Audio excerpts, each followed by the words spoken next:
2025-26 நிதியாண்டில் ரிசர்வ் வங்கியின் இருப்பு நிலை 91.97 லட்சம் கோடியாக அதிகரித்துள்ளது. இது தொடர்பாக ரிசர்வ் வங்கி வெளியிட்டுள்ள வருடாந்திர அறிக்கையில், கடந்த நிதியாண்டில் ரிசர்வ் வங்கியின் ஒட்டுமொத்த வருவாய் 26.4% அதிகரித்துள்ளதாகவும், செலவினங்கள் 102.4% வரை உயர்ந்திருப்பதாகவும் அதில் தெரிவிக்கப்பட்டுள்ளது.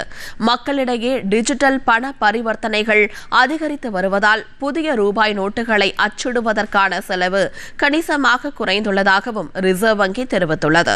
ரூபாய் நோட்டுகளை அச்சிட முந்தைய ஆண்டில் 6,372 கோடி ரூபாய் செலவிடப்பட்டதாகவும், அது நடப்பாண்டில் 4,875 கோடி ரூபாயாக குறைந்திருப்பதாகவும் ரிசர்வ் வங்கி தெரிவித்துள்ளது.